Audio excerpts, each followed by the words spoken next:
নমস্কার বন্ধুরা, মল্লিকা স্কুমিং কিচেনে আপনাদের সকলকে স্বাগত জানাই। আমি আবারও একটা রেসিপি নিয়ে চলে এসেছি, জলপাই শুকনো আচার। তো এই আচারটা ভিনেগার ছাড়াই সারা বছর জুড়ে খাওয়া যাবে। তো চলুন এটা আমি কীভাবে রান্না করি সেটাই শেয়ার করব।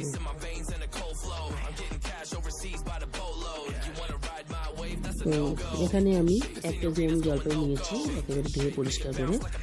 আর একটা প্যান নিয়েছি, প্যানের মধ্যে জল নিয়েছি। এখন জলের মধ্যে আমি জলপাইগুলোকে দিয়ে দেবো। 5 মিনিট ধরে হালকা একটু সিদ্ধ করে নেব। তো এটা আমার সিদ্ধ করে নেওয়া হয়ে গেছে। জলপাইটা একেবারে সিদ্ধ করিনি, একেবারে হালকা করে সিদ্ধ করে নিয়েছি। তো এটাকে আমি এখন কেটে নেব ছেড়ে দিয়ে। তো সব জলপাইগুলো আমার একইভাবে কাটা হয়ে গেল। আর বীজটা আমি রেখে দিয়েছি, দুপাশে কেটে নিয়েছি, মাঝখানে বীজটা রেখে দিয়েছি।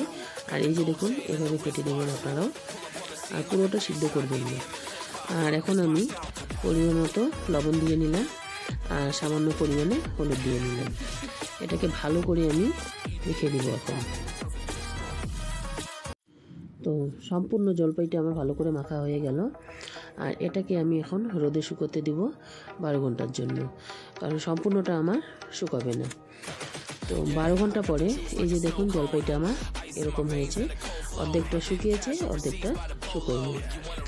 তো এটাকে আমি এখন করব। আর এদিকে গ্যাসে কড়াই বসিয়ে দিয়েছি, কড়াইয়ের মধ্যে কয়েকটা শুকনো লঙ্কা দিয়ে দিলাম, আর 2 চামচ গোটা জিরে দিলাম,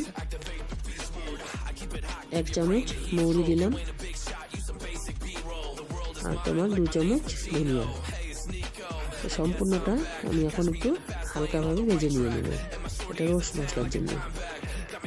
তো এটা আমার ভাজা হয়ে গেল। আর এখন এটাকে আমি নামিয়ে নেব। আর 1 চামচ মৌরি আমি এখন ভেজে নেব পরে দেওয়ার জন্য এটাকে। তো মৌরিটাকে আমি নামিয়ে নিলাম। নামিয়ে নেওয়ার পরে ওই কড়াইয়ের মধ্যেই আমি বড় কাপে 1 কাপ মতো সরষের তেল দিয়ে দিলাম। আর সরষের তেলটা ফুটে উঠেছে, একটু আমি পাঁচফোড়ন দিয়ে দিলাম। আর আমি এখানে 250 গ্রাম গুড় রেখেছি, যেহেতু 1 কেজি জলপাই, এর জন্য 250 গ্রাম গুড় রেখেছি। তো এই গুড়টাকে আমি এখন তেলের মধ্যে দিয়ে দিলাম। এখানে আমি কোনো জল ব্যবহার করব না, এর জন্যই এটা অনেক দিন ধরে খাওয়া যাবে, 1 বছর ধরে।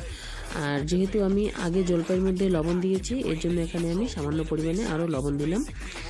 আর এখন যে শুকনো জলপাইটা আছে সেটাকে আমি এখানে দিয়ে দিলাম। তো সম্পূর্ণ জলপাইটা আমি গুড়টার সাথে মিশিয়ে নেব।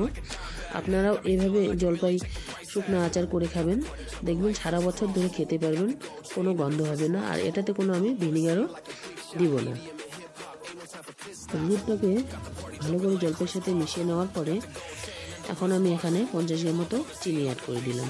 কিন্তু চিনিটা স্কিপ হয়ে গেছে, সেটা দেখাতে পারিনি।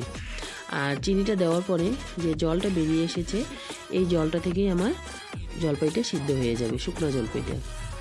তো এটাকে আবারও আমি ভালো করে মিশিয়ে নিচ্ছি। অবশ্যই আপনারা কিন্তু চিনি দিবেন, যেহেতু জল দিব না, এর জন্য চিনি দেওয়া খুবই দরকার।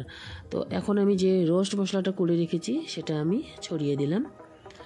আর ছড়িয়ে দেওয়ার পরে এখন ভালো করে মিশিয়ে নেব একটু, সম্পূর্ণ জলপাইটার সঙ্গে রোস্ট মশলাটা মিশিয়ে নেব। তো সম্পূর্ণ রোস্ট মশলাটা ভালো করে আমার জলপাইয়ের সাথে মিশিয়ে নেওয়া হয়ে গেল। আর যে গোটা মৌরিটা আমি ভেজে রাখলাম, সেই মৌরিটা এখন আমি ছড়িয়ে দিলাম জলপাইয়ের মধ্যে। তো এটাকে আরেকটু ভালো করে আমি এখন মিশিয়ে নেব। আর এভাবে আপনারা জলপাই আচার বানিয়ে খাবেন, দেখবেন সত্যি দারুণ লাগে খেতে। তো এখন আমি গ্যাসটাকে অফ করে দেব। আর দেখুন আমার জলপাই আচারটা কেমন হয়েছে। তো ভিনেগার ছাড়াই সারা বছর সংরক্ষণ করে রাখতে পারবেন এই জলপাই আচার রেসিপিতে। তো আমার এই জলপাই আচার রেসিপিটি আপনাদের কেমন লাগলো অবশ্যই কমেন্ট করে জানাবেন। আবারও দেখা হবে পরবর্তী রেসিপিতে। ভালো থাকবেন, সুস্থ থাকবেন, ধন্যবাদ।